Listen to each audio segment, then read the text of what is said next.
bandit, j'en ai bien besoin. Elle bouge. Tenez, c'est presque fini. Puisque notre cauchemar a tous fini lancé, j'ai tellement peur. Tout sera bientôt fini, dire. Je vous le promets. Mais regardez, elle se lève.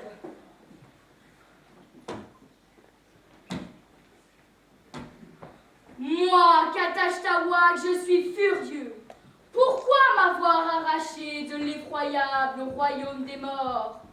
Je vous ferai vivre, sombre crétin, des tas d'horribles tortures pour vous punir. Je plongerai mes mains dans votre poitrine chaude et j'arracherai votre cœur. La malédiction! Good Lord.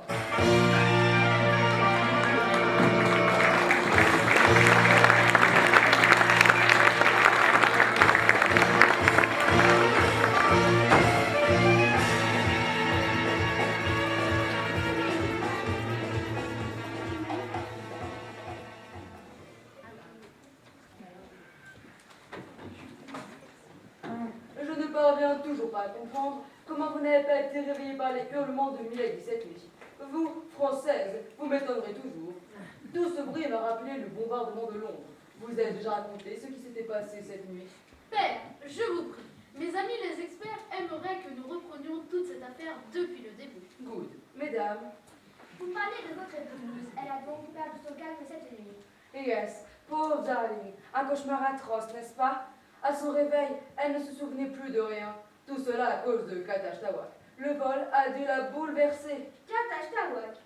Un vol. La momie que vous avez découverte dernièrement, aurait-elle été volée? Hélas, oui, la nuit même de votre arrivée.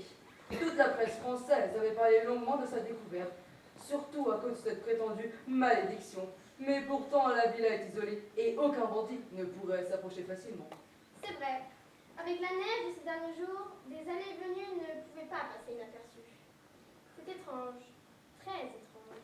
Avril, où voulez-vous en venir? Nous déduisons, mon cher, nous déduisons. Et ces déductions sont l'activité bien naturelle de notre intelligence logique. Mes collègues de l'Institut supérieur de criminologie seraient d'accord avec moi. Cette villa est située en rase campagne et la neige a recouvert tous les alentours. Je pense donc que la momie se trouve ici même, cachée. Oh, impossible! Voyons, Marlène, ce que vous affirmez est impossible. On croit à l'impossible, monsieur. Mais il y a plus grave. Parlez, parlez donc! J'affirme, moi, Laurence, que le voleur est ici, dans ces murs. Oh, Et que de plus, il s'apprête probablement à commettre de nouveaux méfaits.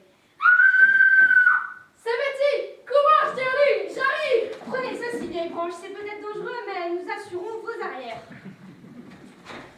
Je l'ai vue, la momie vivante, elle vient de disparaître par la cheminée.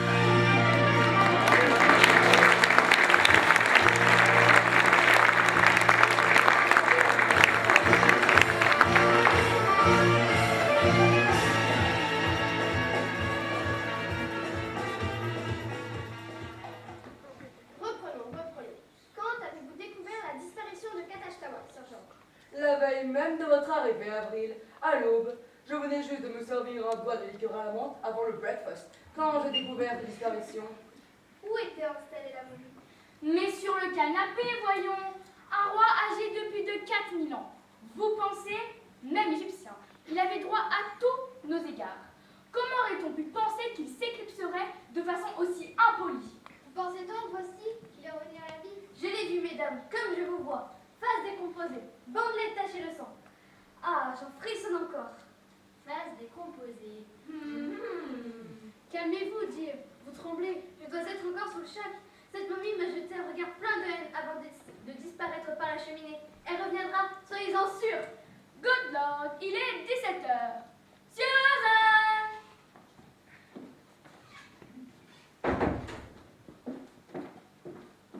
Le thé, s'il vous plaît. Bien, madame.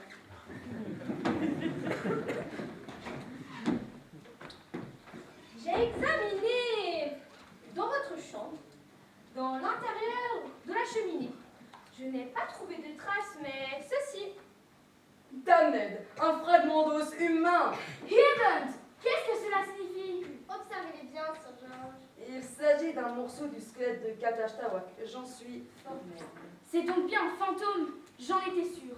Son corps est répandu dans la cheminée. Son corps est répandu en cendres dans la cheminée de Miss Betty. Mais son image, elle se déplace grâce à son esprit mauvais, classique. Un fantôme qui prend possession peu à peu de nous. Voilà pourquoi Katastawak est insaisissable. Va éteindre dans la pénombre de la nuit, s'évanouit par la cheminée.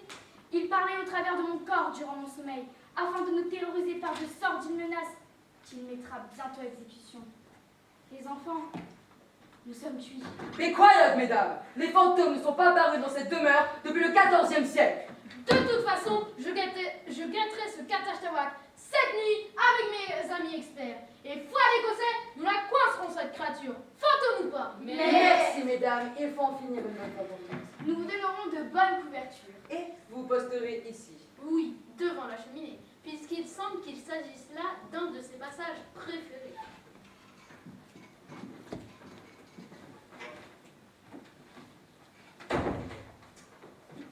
Le thé est servi.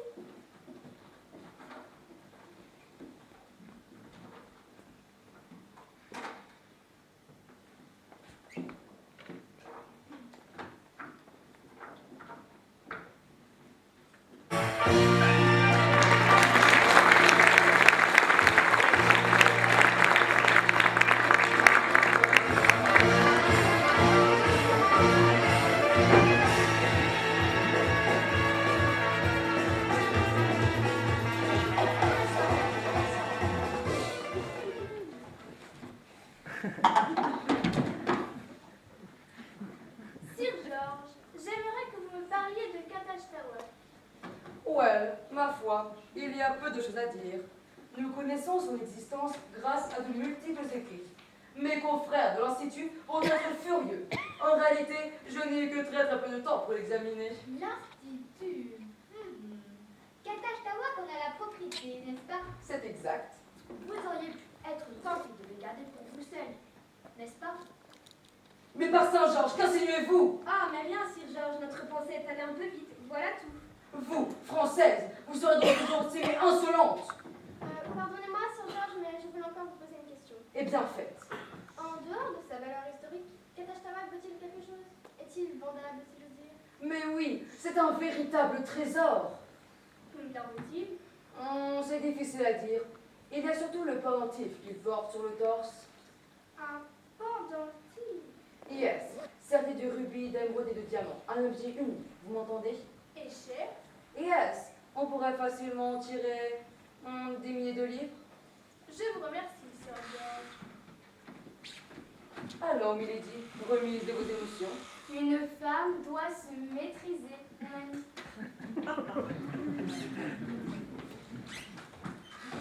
Et vous-même, êtes-vous prête pour ce soir? Nous y pensons. Et Miss Betty? La pauvre enfant. Elle est courageuse. Elle a eu une jeunesse terrible. Le saviez-vous? Ses parents sont morts dans un terrible accident d'avion, la laissant seule et sans moyens. Elle fera une épouse parfaite pour notre fils, même si sa fortune personnelle est inexistante. Votre famille pourra sans difficulté aider les jeunes époux. Et... n'est-ce pas? Ce n'est pas un problème pour moi, mais je crains qu'elle n'en souffre. Chut. La voici. Je vous laisse ensemble. Vous pourriez ainsi discuter de l'enquête, car c'est bien de cela qu'il s'agit, n'est-ce pas? C'est bien. Plus de questions? Oui, une, un peu surprenante peut-être. Aimez-vous porter des bijoux de valeur? Mesdames, m'imaginez-vous porter des boucles d'oreilles à 50 pence?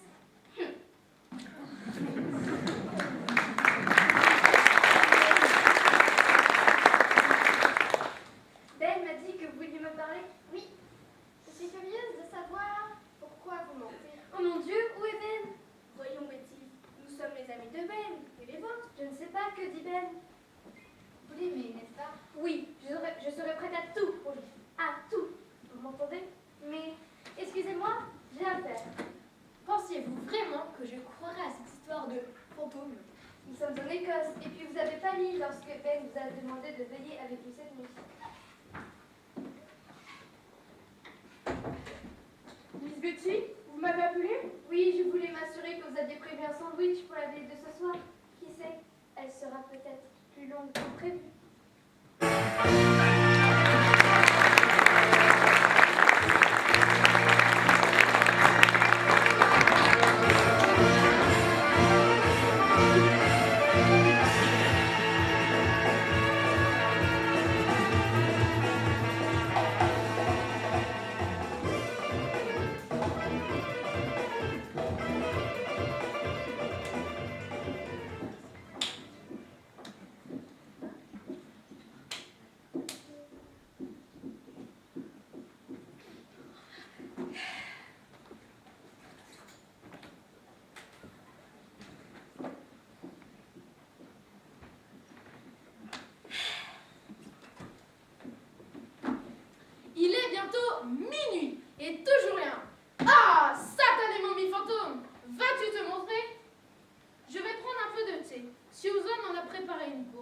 En voulez-vous?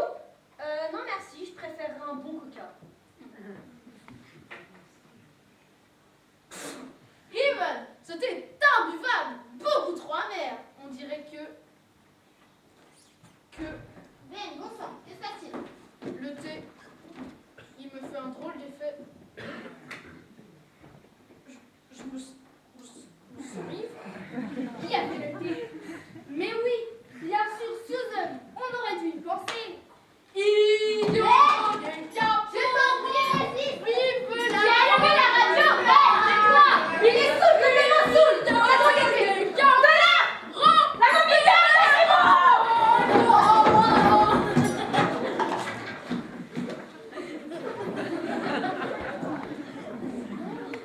Misérable, vous avez osé provoquer Katashtawak.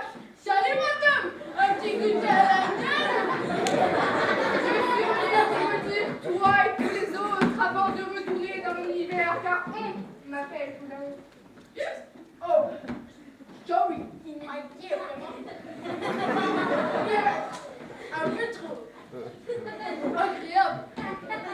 que les créatures de l'obscurité gobent vos yeux et roncent vos orteils, par pailles crasses et poils augustes, mes ancêtres.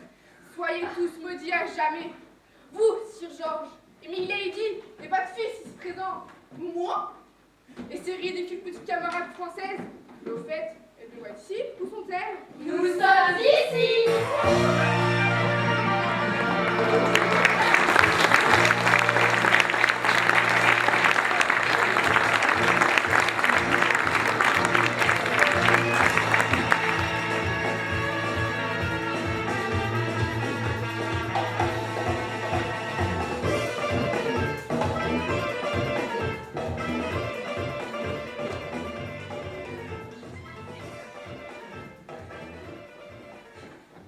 Allons, Suzanne, cela suffit. Vous êtes faite, ma fille. Où avez-vous donc caché la momie et le pendentif? Laissez-la, père. Voilà près de 2 heures que nous essayons de la faire parler et elle n'a pas desserré les lèvres. C'est diabolique. Cette idée de droguer le thé afin de mieux vous tromper avec cette histoire de soupe. Mais quelle honte pour un Écossais! Certes, Sir George, mais j'ai l'impression que tout n'est pas clair. Susan a dérobé la momie. C'était facile pour elle, qui connaissait les habitudes de la maison. Elle a brûlé dans la cheminée de Miss Betty les restes de ce pauvre Katashtawak. Sauf le talisman, bien sûr, et quelques bandelettes pour monter le numéro. Mais quelque chose me gêne. Eh bien, dites. Nous allons voir si je pense juste.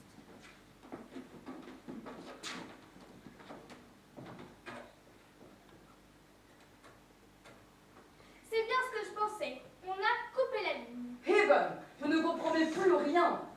Cela suffit, mesdames, vous avez gagné. Taisez-vous. Malheureuse, je suis seule responsable. Betty, mère, qu'est-ce que cela signifie? Je crois avoir deviné, Ben. Vous allez bientôt vous marier. Vous êtes habitué depuis toujours à un certain train de vie, n'est-ce pas? Certes, mais... Cela inquiétait beaucoup votre mère que vous débutiez votre vie de couple dans une certaine pauvreté. Elle en a convaincu votre jeune fiancé. Je me trompe, Betty. J'ai terriblement honte. Je voulais tellement que Ben soit heureux. D'autre part, dans la maison, il y avait ce trésor. Un pendentif qui allait finir de manière bien inutile dans les vitrines d'un musée. C'est exactement ce que j'ai pensé. Ces vieux trucs poussiéreux n'intéressent personne. Sauf mon pauvre époux et ses ivrognes de l'Institut. Milady! Ah, mon mari, taisez-vous, car tout ce qui arrive est de votre faute. Quel culot! De votre faute, parfaitement. De vous et de votre avarice et de vos principes ridicules. Sir George, vous pensez que c'est à votre belle-fille d'apporter une dot pour subvenir aux besoins du mariage? Vous auriez refusé tout à de jeunes couples. Évidemment. La tentation était grande. Qui en premier l'idée du vol? C'est moi, mesdames. Betty a tout de suite accepté le rôle que je lui ai confié dans cette affaire. Mais c'est incroyable! Je rêve! Elle aurait pu revendre le pendentif à un bon prix grâce à ses anciennes relations. Elle aurait alors passé l'argent à Betty, qui elle aurait prétendu recevoir l'héritage d'un cousin éloigné. Oui, mais Betty était affolée par mon projet. La pauvre. Elle a pourtant réussi à jouer la comédie l'autre soir. Oui, mais j'ai commencé à soupçonner quelque chose à ce moment-là. Pour le reste, j'ai tout compris cette nuit. Puisqu'il n'existait pas de fantômes, les seuls responsables de la disparition ne pouvaient être que les personnes qui l'avaient soi-disant approché. Miss Betty et vous, milady. Votre mise en scène le soir de notre arrivée J'en suis assez fière, c'est vrai. Milady! Ah, mon mari, taisez-vous. On ne s'amuse que très peu dans cette maison. Ah, je vous ne laisserai point dire cela. Ben, me pardonnez-vous? Je sais maintenant que vous êtes prête à tout pour moi, à tout. Oh, c'est mignon. Avant de vous détacher, Suzanne, il reste à résoudre la dernière partie de l'énigme. Vous avez deviné où se trouvait le talisman? Pure déduction logique, Susan. Il n'y avait qu'un seul endroit sûr pour dissimuler l'objet. En tant que domestique, vous étiez trop risqué. Betty, n'en parle pas. Elle pouvait paniquer. Reste moi. Bien vu, mesdames. Je penserai à réviser mon jugement sur les jeunes détectives françaises. Milady! Mes amis, allez-vous quand même appeler la police? Rassurez-vous, Ben, nous ne voudrions tout de même pas gâcher un si beau mariage. Merci, mesdames, vous êtes vraiment gentilles. Vous êtes chic, très chic. Vous êtes de superbes filles. Et moi, qu'est-ce que je vais dire à mes confrères? Il n'y a plus de Katachtawak. Nous avons bien vu s'enfuir la nuit dernière une bande de voleurs, n'est-ce pas? Mais c'est un mensonge! Pensez à vos confrères et au scandale. Je suis totalement anéanti. Alors, il ne reste plus qu'une chose à faire. Boire un bon brandy à la santé de ce vieux Katachtawak et aux amitiés franco-écossaises.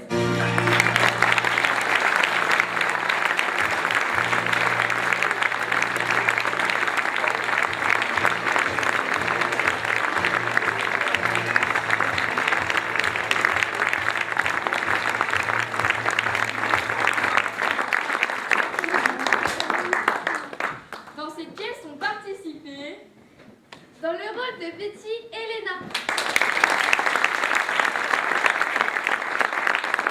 Dans le rôle de Sir George, Valentin.